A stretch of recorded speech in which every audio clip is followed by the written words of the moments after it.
Hey, it's Mike and Harrison from Grab a Stack of Rock, and we are here with this very special bonus episode. Now, Harrison said to me, Mike, I think that we should do a little mini episode on the Run for Our Lives tour because that's coming up in May. And we know certain things that they have said about this very special set list. We know it's going to cover the first 9 albums, so self titled To Fear of the Dark.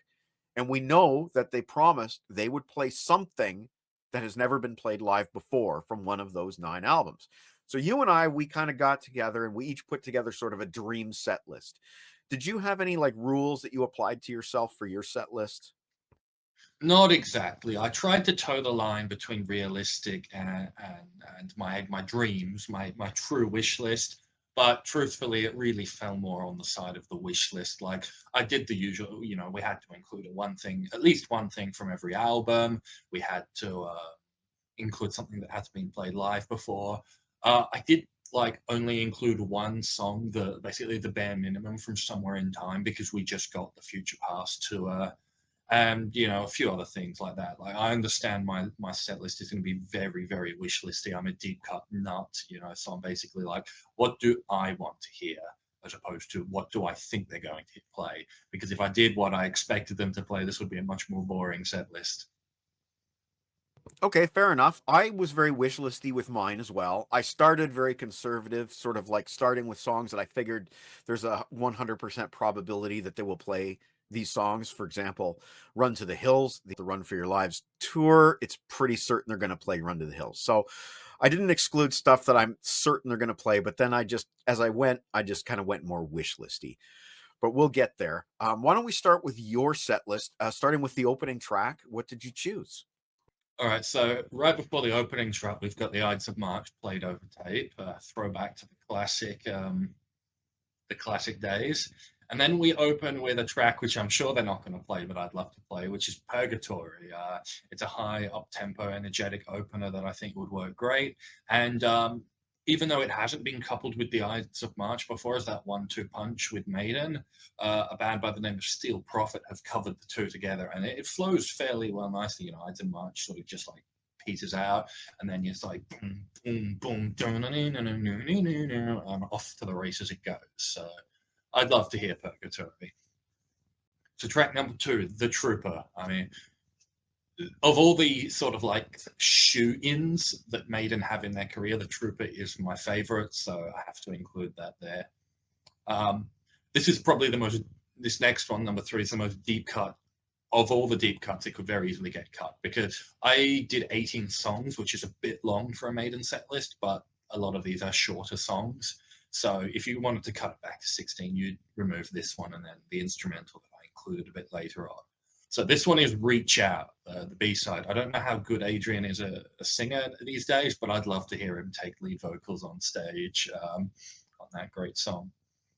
All right, so now from Seventh Son of a Seventh Son, my all-time favorite song from that album, Infinite Dreams.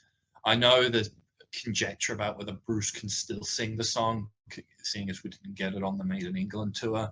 But like I said, this is a wish list. I haven't really given as much consideration to can Bruce still sing this, because I just want to hear Infinite Dreams. And this is one that I think might pop up on your set list too. A song by the name of Judas Be My Guy from Fear of the Dark. A great deep cut. It hasn't been played live before. I'd love to hear it. I've also made notes about like what sort of stage stuff is going on. I reckon around this song is the time we get our first walk on Eddie, which I imagine will be the Run for Your Lives poster Eddie with the axe and the bionic eye and the mohawk. I imagine he would come on now. Or possibly in the next song, because my next song, number 6, is Back in the Village from Power Slave. It only got played twice, the 2 opening dates of the Power Slave tour, and it's one of my favorite songs on that album, and I'd love to hear it. Now, skipping all the way to Fear of the Dark again. You'll find that I've included a fair few 90s songs because that eras tend to not get represented as much. And I'm sort of, thinking, what do I want to hear? What have we heard before? And I just want to hear Afraid to Shoot Strangers again.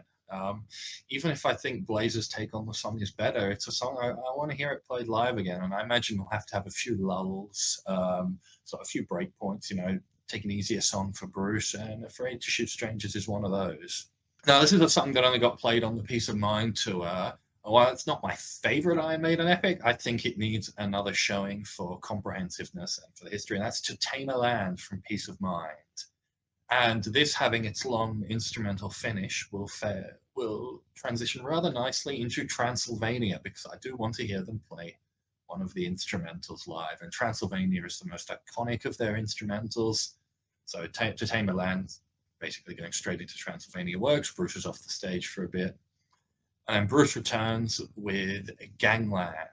And I'm also taking to the fact that we've got Simon Dawes in the drummer's seat now. So I imagine there'll be a few songs which focus on the drumming. I haven't included Where Eagles Dare, but Gangland has that frenetic drum intro. And I imagine this time we'll get a second Walking Eddie, this time a sort of gangsta Eddie with Tommy guns firing off flares into the sky. I think that could be really cool.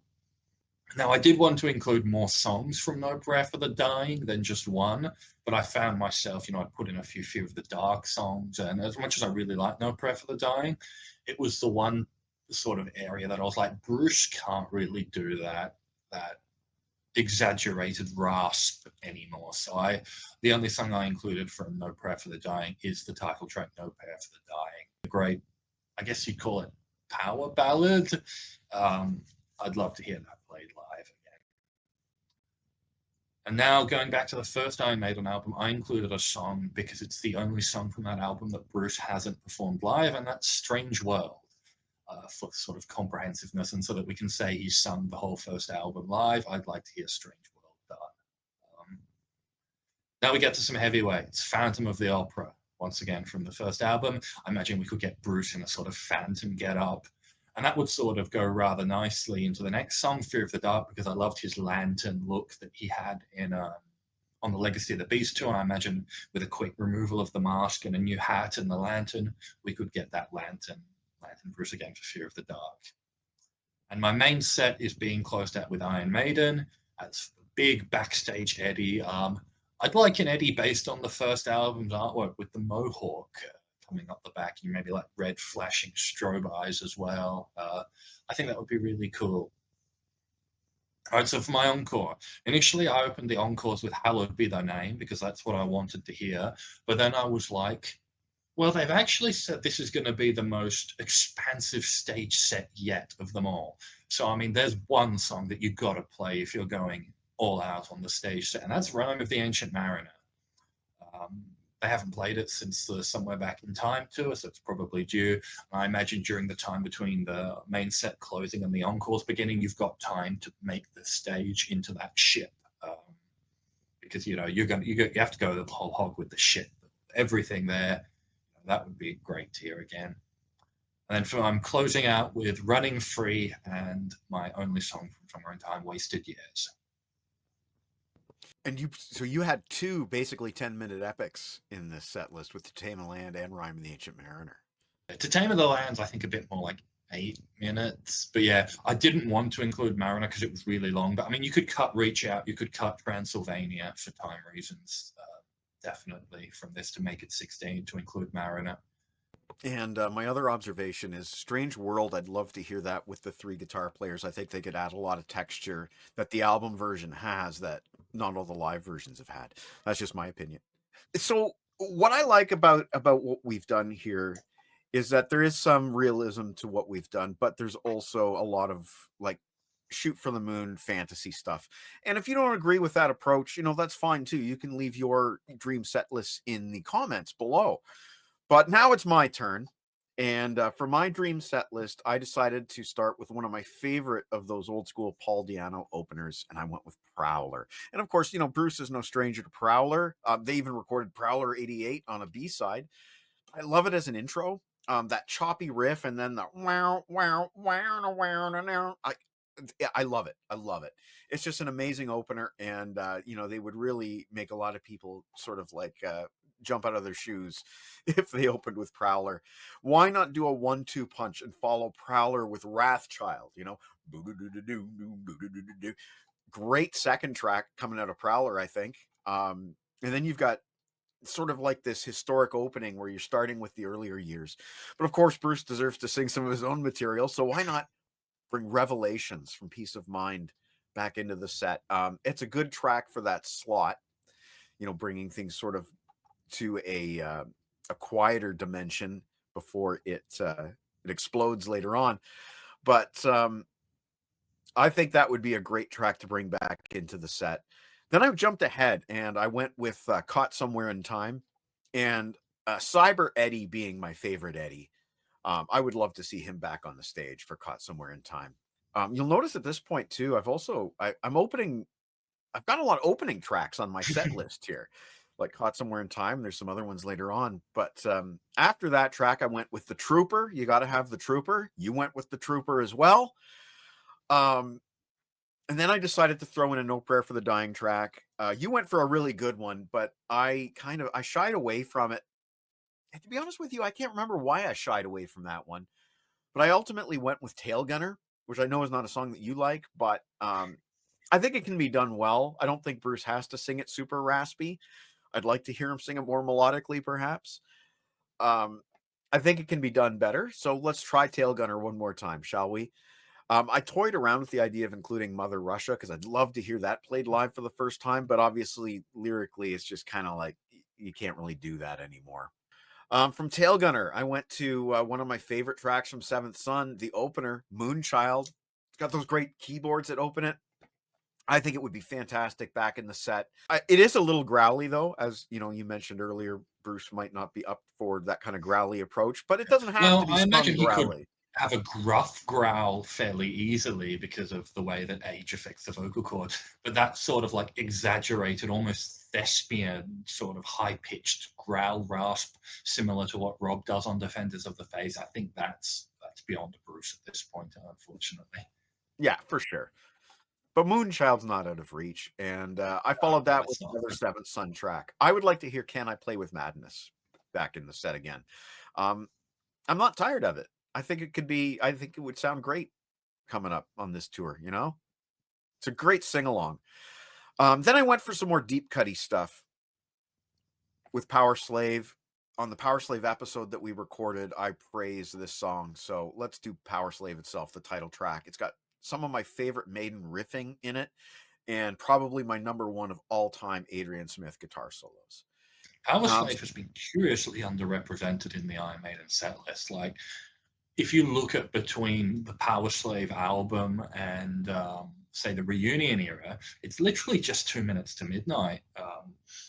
Ancient Mariner and Power Slave both didn't make appearances again until I think either Ed Hunter for Power Slave and Ancient Mariner somewhere back in time. Like, for such a monumental album, Aces High was out of the set list for like 10, 15 years.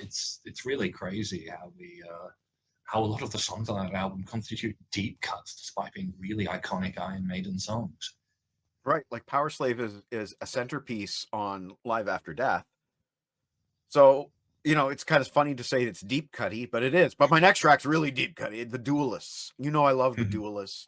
I think it's one of the finer tracks on Power Slave, and I would love to hear that song done live. I always thought it could have been another single.